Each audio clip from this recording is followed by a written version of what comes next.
Baptism పొందిన ప్రారంభ దినాలలో దైవజనులు కొన్ని ప్రశ్నలు అడుగుతారు.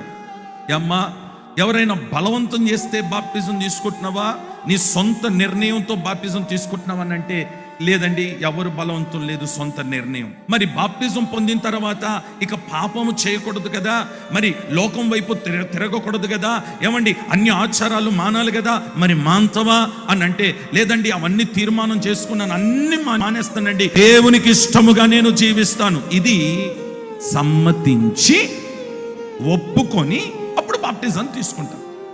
బాప్టిజం పొందిన తర్వాత ఇంక అయిపోయింది, నేను భక్తుడని అనుకుంటున్నావేమో. ఆడెక్కడుంటాడో తెలుసా?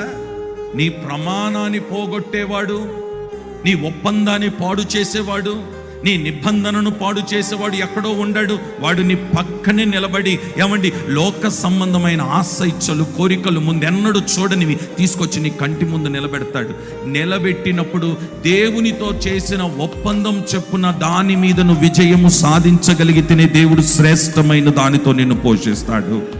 బాప్టిజం తీసుకున్నామండి, కానీ మా కుటుంబంలో ఆశీర్వాదం కనబట్లేదండి. బాప్టిజం పొందినాం కానీ మేము దీవించబట్లేదండి. మేము బాప్టిజం పొందినాం కానీ దేవుడు మమ్మల్ని ఏ విధంగా కూడా ఆశీర్వదించట్లేదు. నేను అంటాను, సమ్మతించిన నీవు ఆయన మాట విని ఆయన మాట చెప్పున నువ్వు నడవగలుగుతున్నావా, నడుస్తున్నావా? ఒక్కసారి పరీక్షించుకొని చూడు. నీవు సమ్మతించిన మాట వినిన ఏడాలా భూమి మీదనున్న శ్రేష్టమైన పదార్థము నేను ఇస్తాను.